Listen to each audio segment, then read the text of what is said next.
Imagine a world where the very mention of your name makes entire cities tremble. An entire continent falls silent when your name is spoken. Imagine this. An entire continent falls silent when your name is spoken. Enemies abandon their cities without a single battle. People do not tremble when you kill. They tremble when you approach, because you are Genghis Khan, master of the world's most disciplined army, commander of the fastest horsemen, creator of the most terrifying strategies ever seen.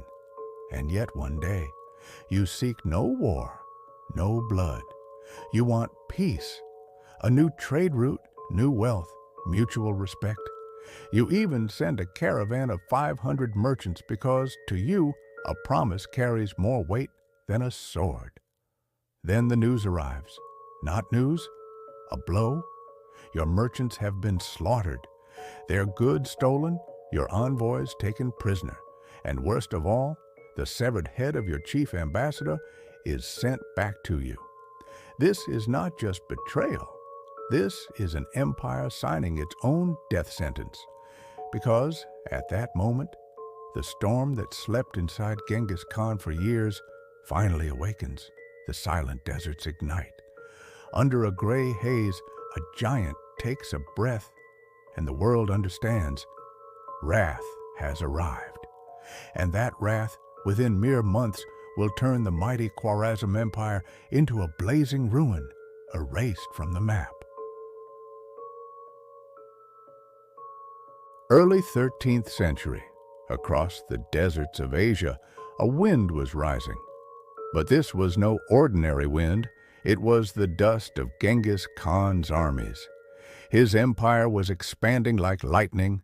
The frozen forests of Siberia, the shadow of the Great Wall of China, the vast gray steppes of Central Asia, all echoed his footsteps. Mongol horsemen could turn a 3-day march for normal armies into a single day's ride. Wherever they passed, only two things remained: silence or surrender. But then, one day, something strange happened.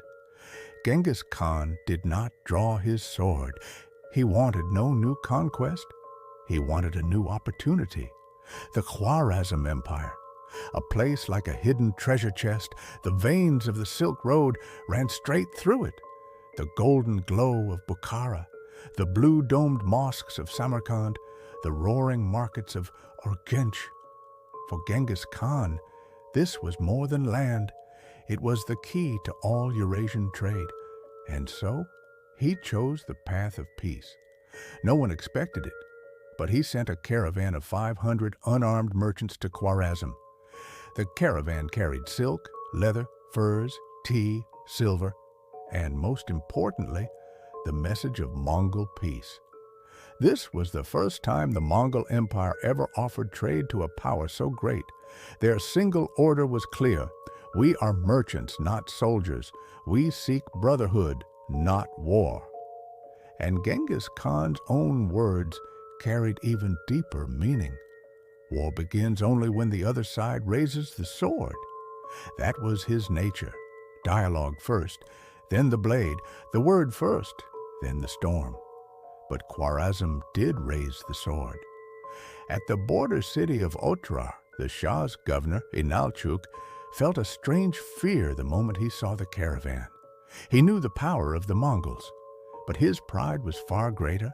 He suspected them, envied them, then gave the order: they are not merchants, they are spies. Arrest them all. A caravan of 500 peaceful traders became a massacre of 500 souls. The merchants were killed, their goods stolen, and the Mongol plea for peace was spat upon. This moment, this single decision, would shape the fate of millions. While the screams of the Mongol merchants echoed behind the walls of Otrar, out in the desert, there was one man who still knew nothing. But he would know soon, very soon. And that message would turn a peaceful offer into the most devastating campaign of vengeance the world had ever seen. Shah Muhammad was arrogant. He underestimated the power of the Mongols, and he made a decision that would go down in history. He had the head of the chief envoy cut off, and the other two envoys had their beards shaved before being sent back. A grave insult in the eyes of the Mongols. This was no longer diplomacy. This was a declaration of war. When Genghis Khan saw the severed head of his envoy, he spoke only one sentence: "The storm has begun." And on that very day, he decided to launch a campaign the world had never seen. When the merchants reached the city of Otrar, the Khwarazm governor Inalchuk looked at them with suspicion. He claimed that the merchants were actually spies. There was no proof.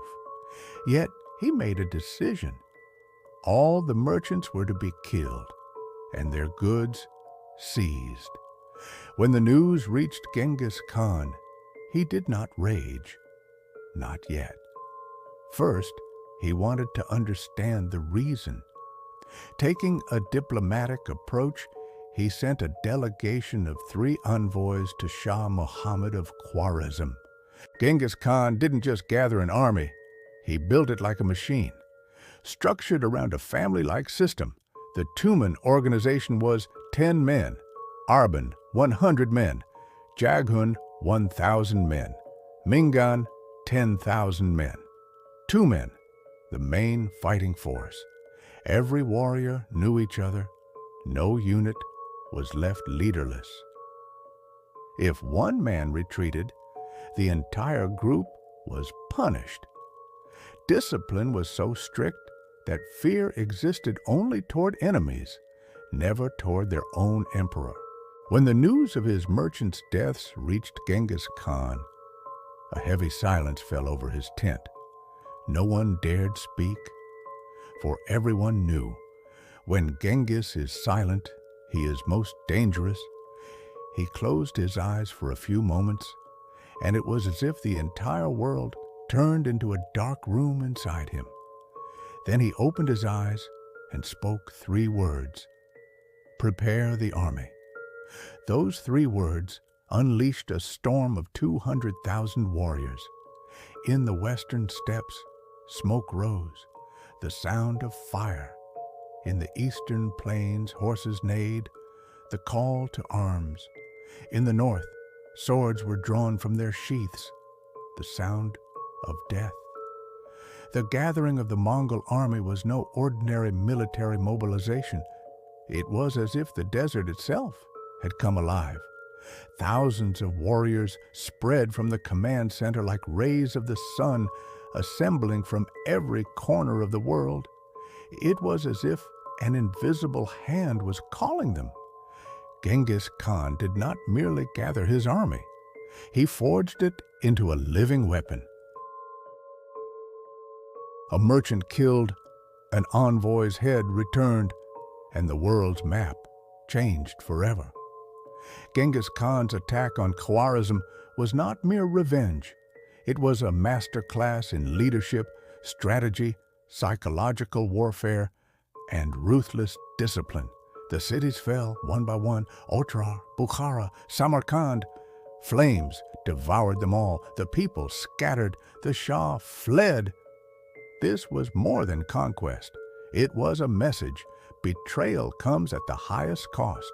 History has seen traitors, but never has one act led to such total destruction. And in the deserts, under the gray skies, the storm that had slept inside Genghis Khan for years finally awakened. Wrath, unstoppable, merciless, absolute. A few months, and an empire vanished, erased from the map. Remember this lesson, for it echoes through the ages. Power respects no weakness, and betrayal demands a price. If you want to witness more epic stories of history, subscribe now and hit the bell, because the past has secrets you won't want to miss.